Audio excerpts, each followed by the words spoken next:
The angel of the Lord. Rashi says in his introduction to Zechariah chapter 1, the prophecy of Zechariah is extremely enigmatic because it contains visions resembling a dream that requires an interpretation. We cannot ascertain the truth of this interpretation until the teacher of righteousness comes.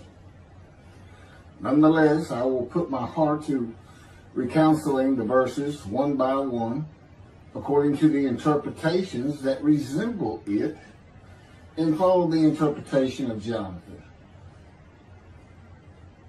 This is God's test for the Jewish people, in particular the Jewish leaders. God's test of who the descendant of David is.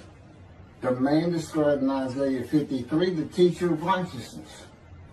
That's who Rashi, known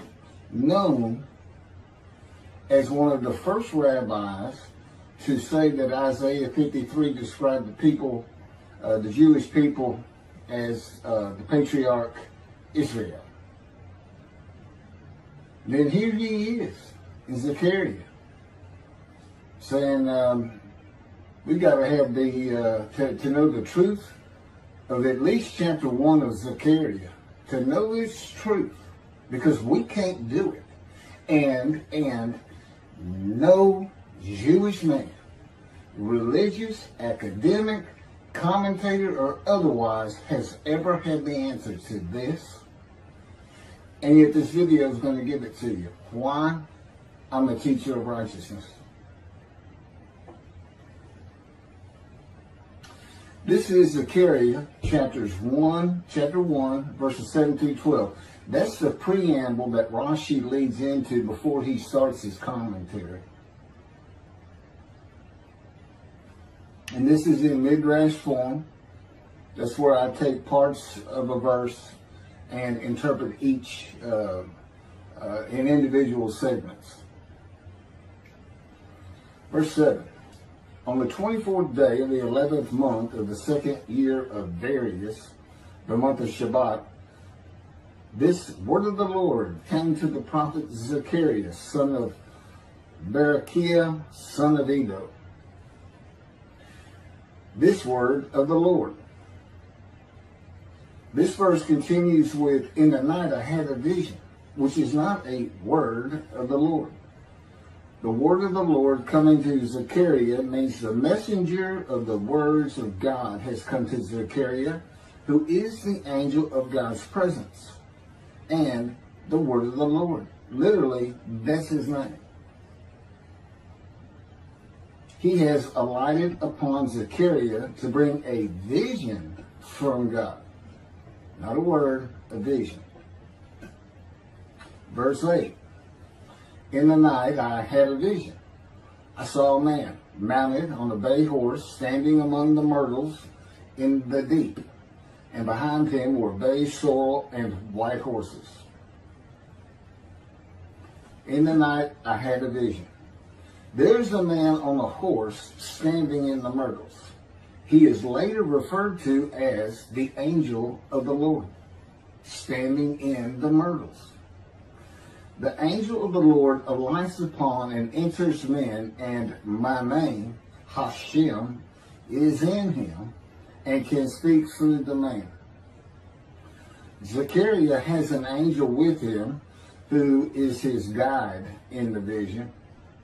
The deep is like a valley Zechariah is looking down on, filled with myrtle trees, and then an open area below that is where the bay, sorrel, and white horses are. Verse 9. I asked, what are those, my Lord? And the angel who talked with me answered, I will let you know what they are. What are those, my Lord? Zechariah is not talking to the angel. That's an angel. It's not my Lord. Who answered, but who never lets him know what they are. he is asking the man standing among the myrtles on a bay horse about the horses in the open area and calls him my Lord. Verse 10. Then the man who was standing among the myrtles spoke up and said, these were sent out by the Lord to roam the earth. Then the man who was standing among the myrtles spoke up and said, again, this is midrash form.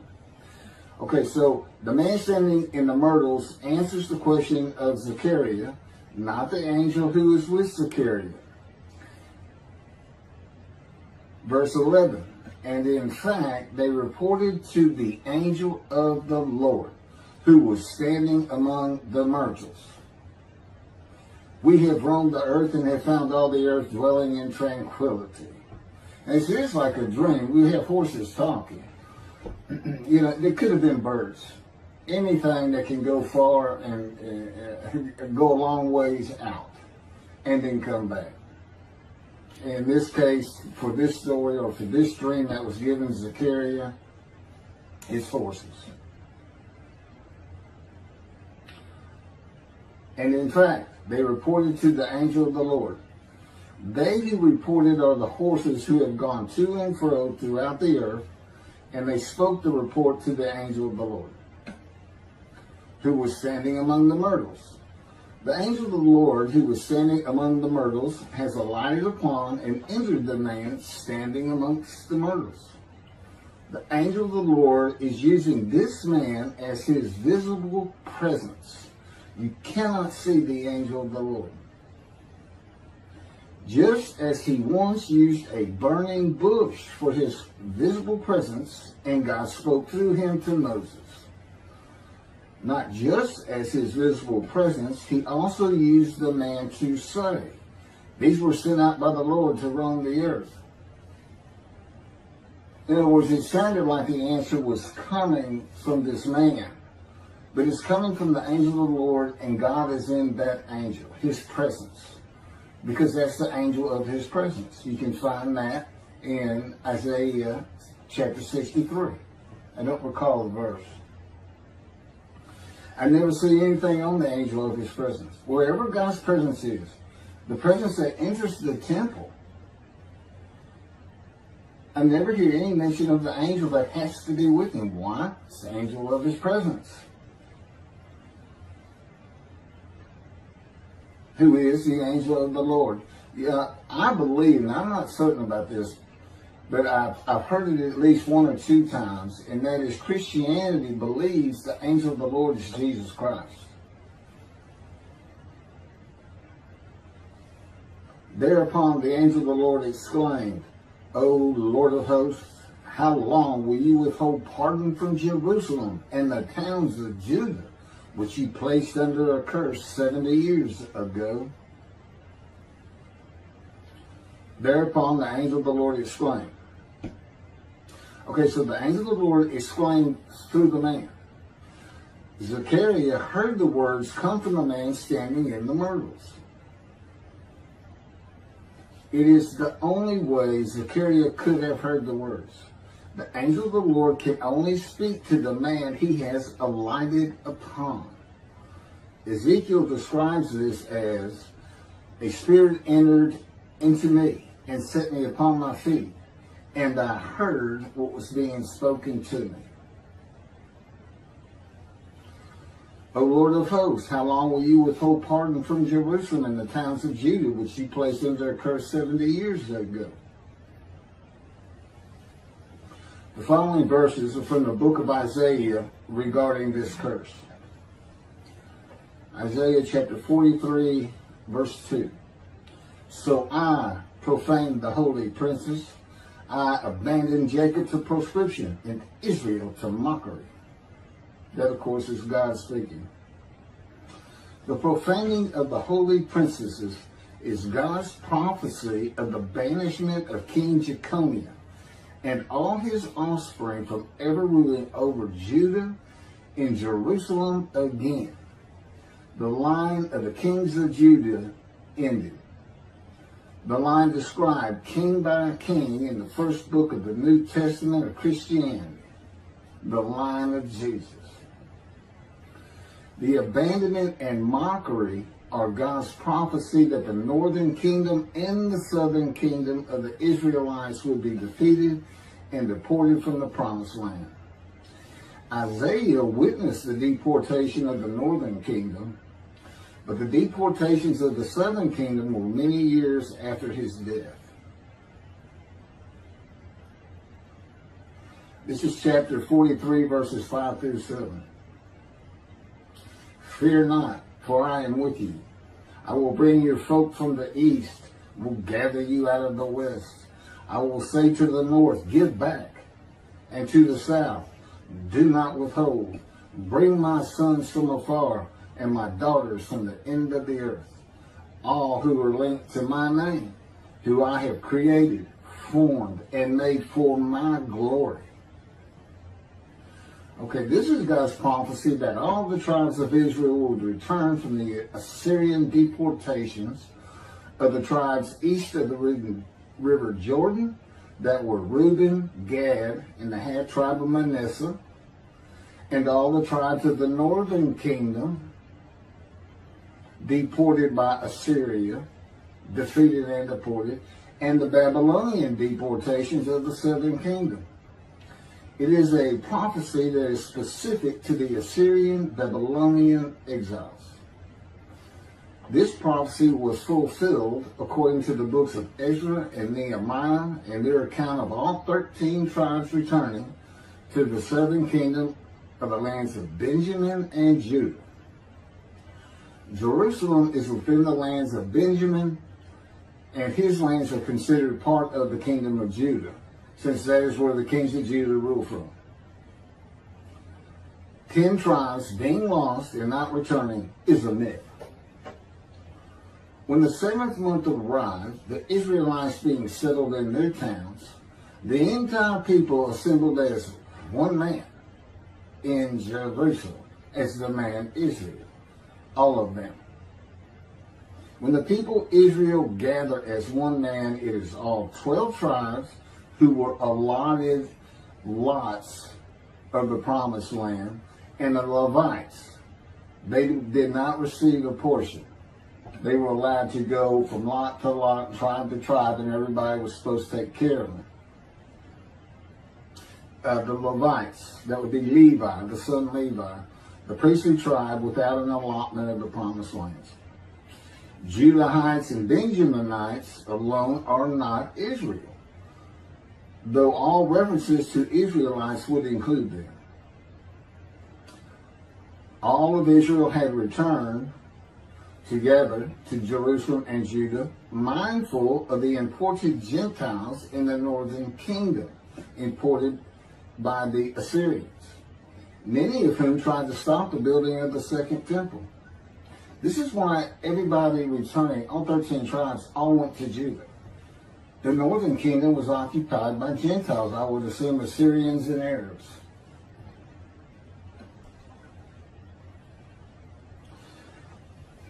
This is 1 Chronicles chapter 9, verses 2 and 3. The first to settle in their towns on their property were Israelites, priests, Levites, and temple servants, while some of the Judahites and some of the Benjamites and some of the Ephraimites and Manassesites settled in Jerusalem. That would be Ephraim and Manasseh. Manasseh was such a large tribe, it had to be broken in. It was broken in two. Half of it set up, their allotment was east of the river Jordan by about where Edom would be. And well, that was the tribe of Gad.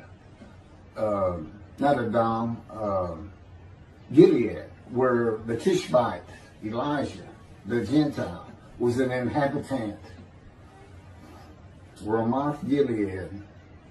Manassites, Ephraimites, and Judahites were the tribes with the largest allotment of the lands of Abraham, and Jerusalem is in the lands of the Benjamites. Those are who just got mentioned. The three largest lot owners. Okay, Benjamin, that's where Jerusalem is. He's important. And of course the priests, the Levites. So Ephraim and Manasseh were not lost tribes, as many believe from writings outside of the Bible. There never were lost tribes according to the Bible. Okay, so all 13 tribes returned and settled in new towns. The accounts of the deportations indicate there was not much left of the old towns. There is no account of how the new towns were settled, though it is unlikely it was based on prior ownership. The exile lasted too long for the deported owners to still be alive, and the tribes of the northern kingdom had to build new towns to live in. It also says the Levites settled in on their lands. So everybody had to pick and choose, and I'm sure the strong and wealthy got the best places, and again, many just settled in Jerusalem. Okay, this is Isaiah chapter 43, verse 14. Thus said the Lord, your Redeemer, the Holy One of Israel, for your sake I send to Babylon. I will bring down all her bars, and the Chaldeans shall raise their voice in lamentation.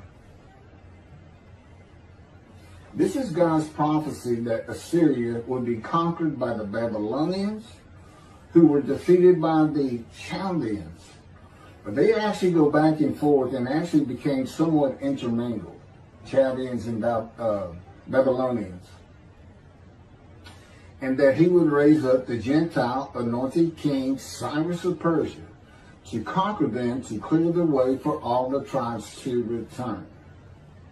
That's how he cleared the way to the desert or made rivers for them. Basically, he got Cyrus to release them.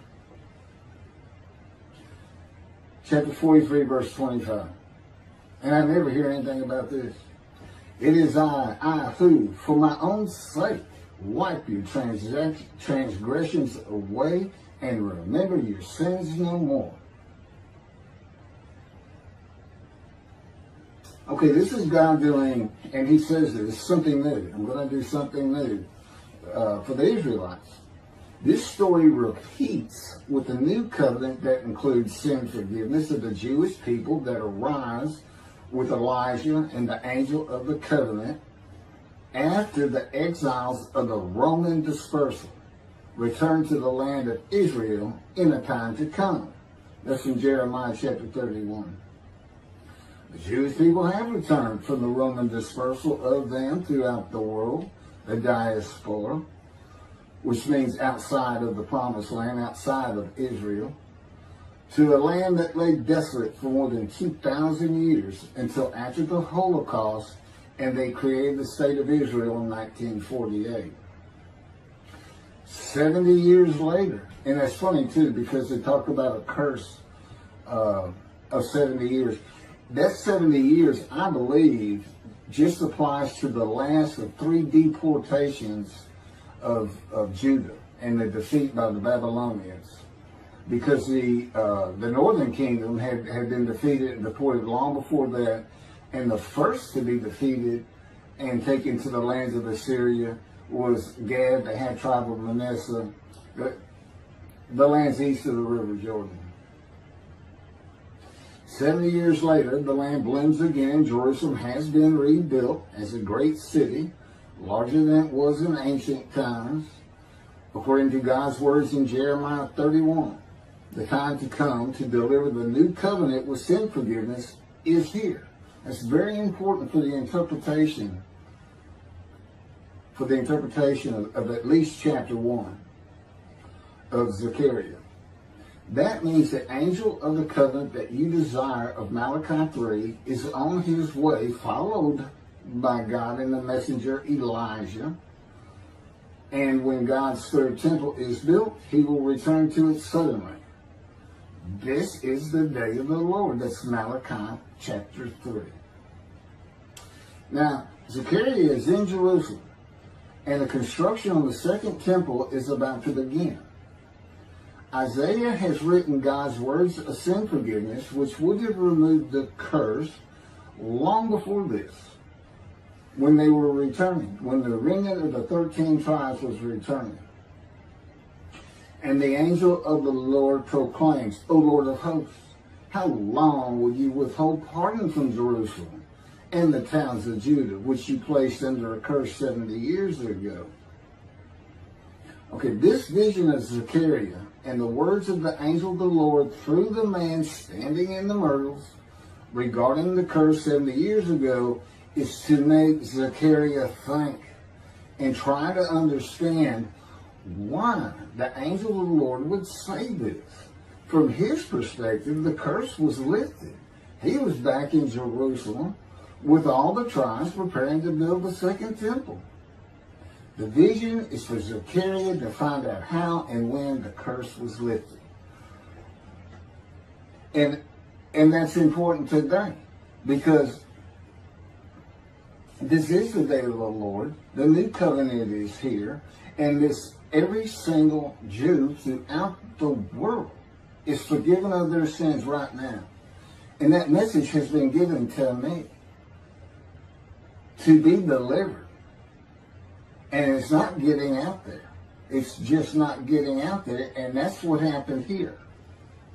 Because if you read Ezra and Nehemiah, it's clear they had no idea that their slates had been claimed. And sin and continue. Once you know that God has just said, okay, I'm not going to remember any of that. Let's all start fresh. I'm here with the covenant of friendship. Let's everybody start being observant Jews. Okay? Which would include going to Yom Kippur. Having a slate clean does not mean you have a lifetime now of sin forgiveness. The books of Ezra and Nehemiah reveal, this is how God had me write it down. This is from the book, Isaiah 53, in the day of the Lord, that was dictated to me. The books of Ezra and Nehemiah reveal that the 13 tribes did not know they had been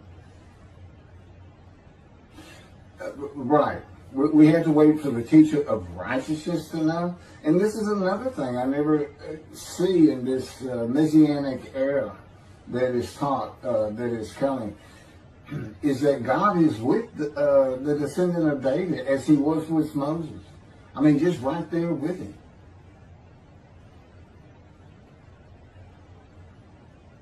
The books of Ezra and Nehemiah reveal that the 13 tribes did not know they had been forgiven of their sins to be a holy seed in the building of the second temple.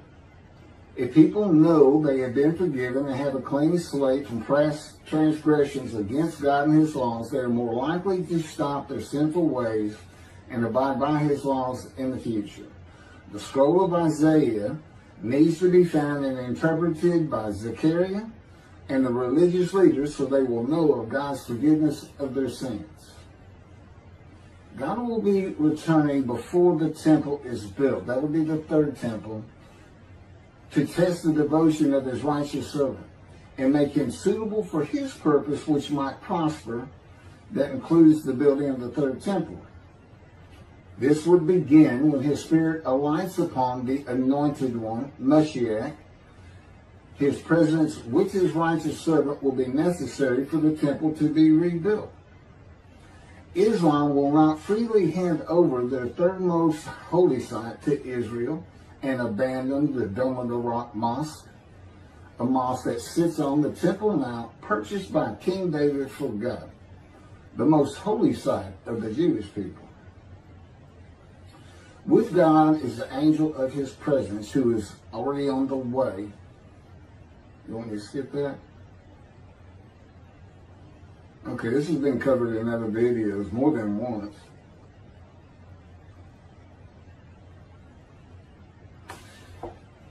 The prophet like Moses will have other similarity to Moses beyond writing God's words at his command and direction.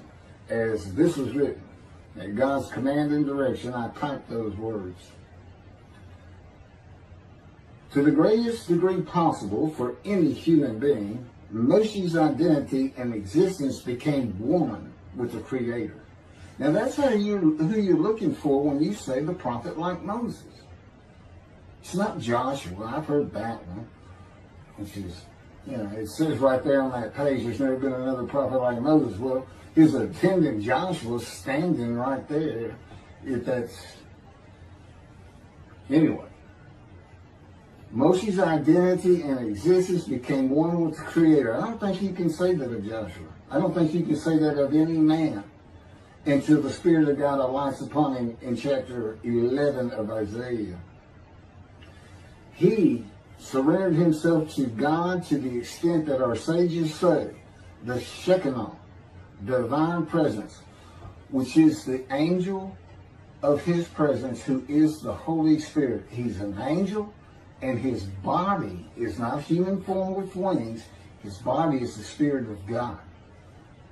Wherever God is, his Spirit is. Wherever his presence is, the angel of his presence is. They're always together. So when they alight upon a man and say, okay, we have tasks for you, that man immediately becomes a man in divine beings. And that's the Shekinah. That's the Spirit of God and the presence of God entering into the temple, which would include the angel of his presence. The Shekinah spoke through Moshe's throat. As I have mentioned, God can speak through me. You're only going to know it, just like with the man standing in the myrtles, by the words that are spoken. Okay? Because it's my voice. But it's not me. I can tell the difference. You can't, other than those would be how God would state it. And you can, if you watch closely, you can see it happen in all these videos. I mean, for the most part. Where God just, he just throws out a sentence. And I just keep going, I let him get done, and I just pick up from there. We've been working on this for over 13 years. That's from the Zohar, Volume 3, page 232A. And then it says, i.e., he was God's veritable mouthpiece on this earth. That's from the Sefer Hashikos, 5749, Volume 1, page 290, and a footnote. The prophet, like Moses, will also have the answer to these questions. Quote, the great Jewish philosophers try to understand the question of how Moses heard God literally. Some insisting that God spoke actual words and Moses heard them with his ears, while others suggest that God's speech was communicated silently to Moses' intellect and only uttered in sound by Moses himself.